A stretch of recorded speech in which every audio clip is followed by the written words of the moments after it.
I know. I said I would not make another video until the X-T5 review came out. This is one exception.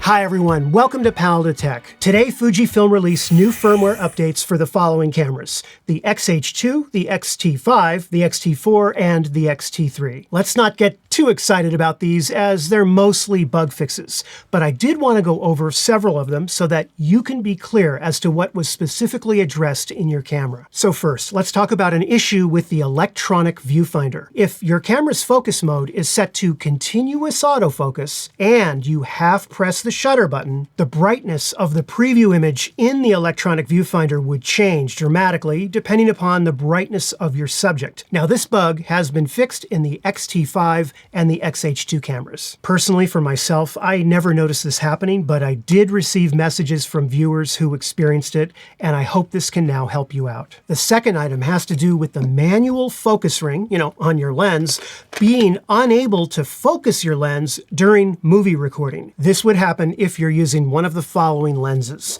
the Fujinon 14mm f2.8, the 16mm f1.4, and the 23mm f1.4.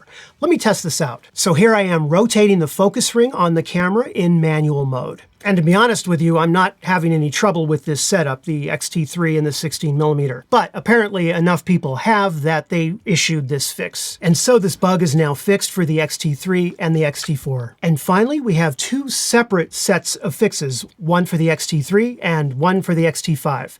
Let's start with the X-T3. Apparently there was a bug from a prior firmware update that caused the live view display to just black out and the camera to freeze up if you changed your autofocus area in the display during the live view shooting mode using Wi-Fi and the Fujifilm camera remote, but only under the following conditions. You had your number of focus points set to 425 and your focus mode set to AFS or AFC. I don't think a lot of people experienced that bug, but nevertheless, it has now been fixed for the X-T3. Now for the X-T5. Two additional items have been addressed with today's firmware update. The first had to do with the camera freezing up under certain conditions using a flash. If you had your flash setting to TTL mode and you had face detection on, and the camera was detecting more than one face, and you had your exposure compensation dial set to around -2. All of those conditions, and yeah, your camera might freeze up. Well, that's now been fixed. And finally, according to Fujifilm, today's X-T5 firmware update also fixes what they call minor bugs. Unfortunately, I don't know what those bugs are, and nowhere was I able to find any information on their official website or their official product notes. I have no idea. Nevertheless, if your X-T5 camera has been buggy, it may be worth installing today's update, as you may have had one of those minor bugs that they fixed. For those of you who are new to the Fujifilm system, you will know that there are two ways that you can update the firmware.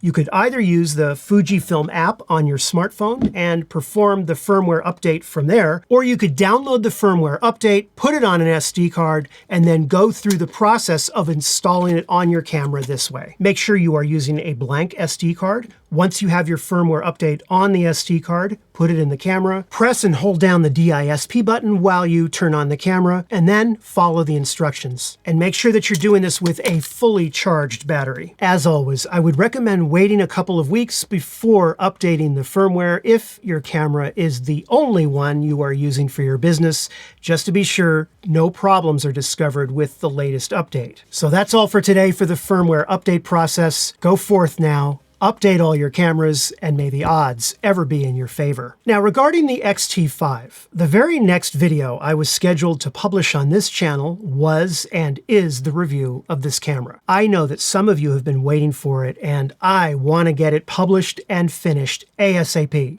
Today's firmware update is actually going to affect my review of this camera slightly, because I don't know all of the bugs that they fixed. So I'm going to have to reshoot some of the demos and the tests with the new firmware so that I can bring you the most up-to-date X-T5 review that there is. My review of this camera will probably not go live this Friday, but will instead go live sometime next week. Either way, it will be the very next regular video that you see on this channel. I will, however, be doing a live stream this Friday, so I hope to see you then. Well, thank you so much for watching, and I hope you found the video helpful or at least entertaining. And if you did, be sure to give it the like and subscribe.